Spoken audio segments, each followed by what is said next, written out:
मध्य प्रदेश शिक्षक अध्यापक पर महत्वपूर्ण एनपीएस और यूपीएस का बढ़ रहा है भ्रमजाल। समस्त शिक्षक अध्यापक हो जाएं सावधान, अब केवल वरिष्ठता बहाली की बात होगी।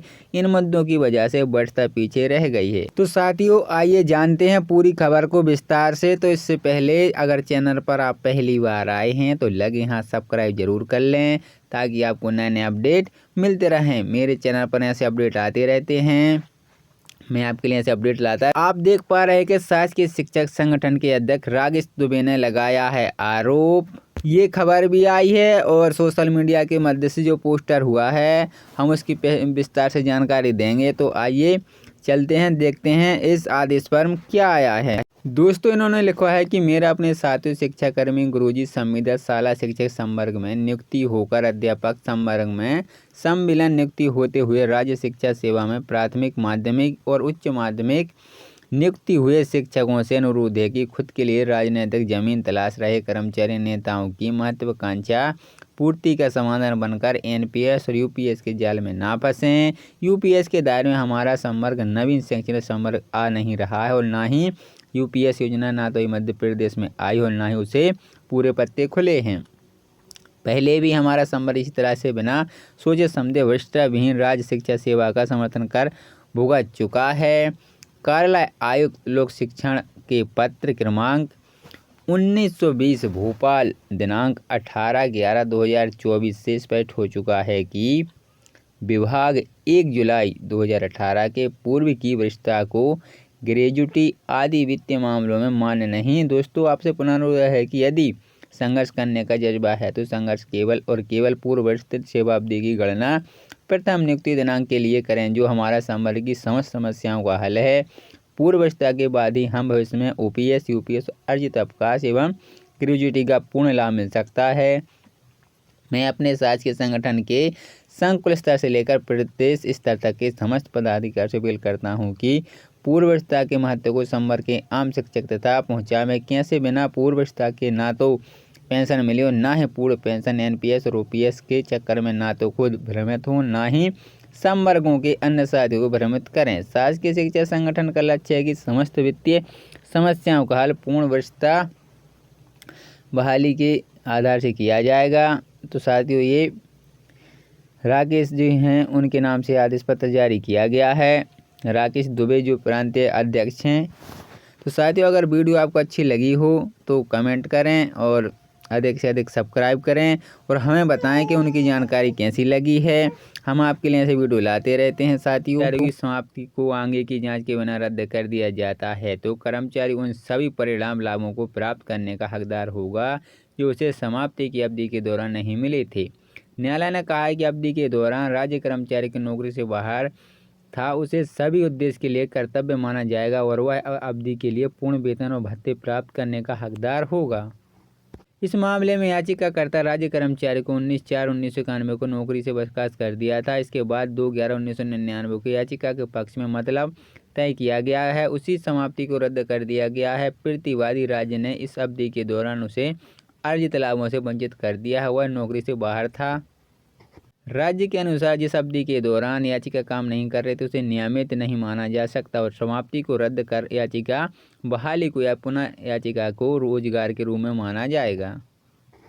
राज्य के तर्ज को खारिज करते हुए जस्टिस गौतम भाडू की पीठ ने कहा कि बर्खास्त के आदेश को रद्द करने पर याचिकाओं की बहाली को यतिकर्ता को उच्च पद पर पुनर्नित नहीं माना जा सकता। अदालत ने कहा है कि 8 साल की अवधि यानी 19/4/1991 से 18/5/1999 तक को सेवा विराम नहीं माना जाएगा और सेवा की समाप्ति को रद्द करने पर याचिकाओं फिर से नियोजन नहीं माना जा सकता है।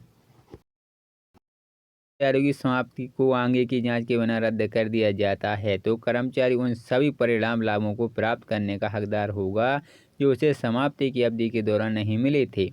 न्यायालय ने कहा है कि अवधि के दौरान राज्य कर्मचारी की नौकरी से बाहर था, उसे सभी उद्देश्य के लिए कर्तव्य माना जाएगा और वह अवधि के लिए पूर्ण वेतन और भत्ते प्राप्त करने का हकदार होगा। इस मामले में याचिकाकर्ता राज्य कर्मचारी को 19/4/1991 को नौकरी से बर्खास्त कर दिया था। इसके बाद 2/11/1999 को याचिका के पक्ष में मतलब तय किया गया है, उसी समाप्ति को रद्द कर दिया गया है। प्रतिवादी राज्य ने इस अवधि के दौरान उसे अर्जित लाभों से वंचित कर दिया है, वह नौकरी से बाहर था। राज्य के अनुसार जिस अवधि के दौरान याचिका काम नहीं कर रही तो उसे नियमित नहीं माना जा सकता और समाप्ति को रद्द कर याचिका बहाली को या पुनः याचिका को रोजगार के रूप में माना जाएगा।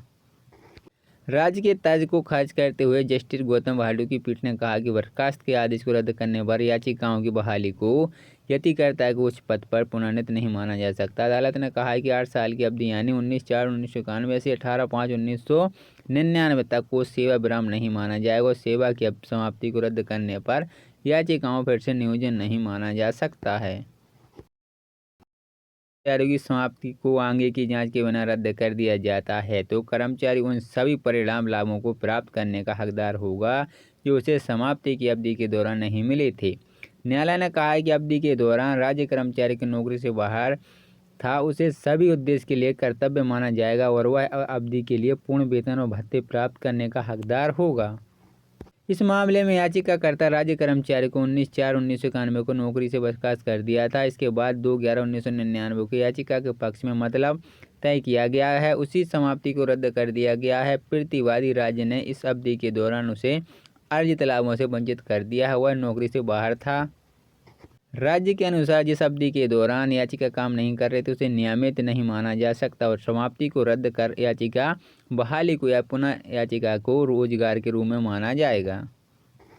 राज्य के तर्ज को खारिज करते हुए जस्टिस गौतम भाडू की पीठ ने कहा कि बर्खास्त के आदेश को रद्द करने पर याचिकाओं की बहाली को यतिकर्ता के उच्च पद पर पुनर्नित नहीं माना जा सकता। अदालत ने कहा है कि 8 साल की अवधि यानी 19/4/1991 से 18/5/1999 तक को सेवा विराम नहीं माना जाएगा और सेवा की समाप्ति को रद्द करने पर याचिकाओं फिर से नियोजन नहीं माना जा सकता है।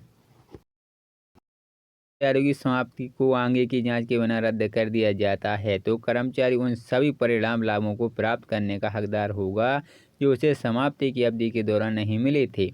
न्यायालय ने कहा है कि अवधि के दौरान राज्य कर्मचारी की नौकरी से बाहर था उसे सभी उद्देश्य के लिए कर्तव्य माना जाएगा और वह अवधि के लिए पूर्ण वेतन और भत्ते प्राप्त करने का हकदार होगा।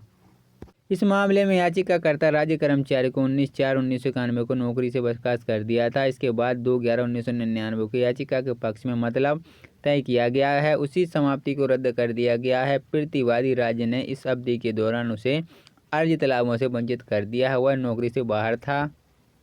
राज्य के अनुसार जिस अवधि के दौरान याचिका काम नहीं कर रही तो उसे नियमित नहीं माना जा सकता और समाप्ति को रद्द कर याचिका बहाली को या पुनः याचिका को रोजगार के रूप में माना जाएगा।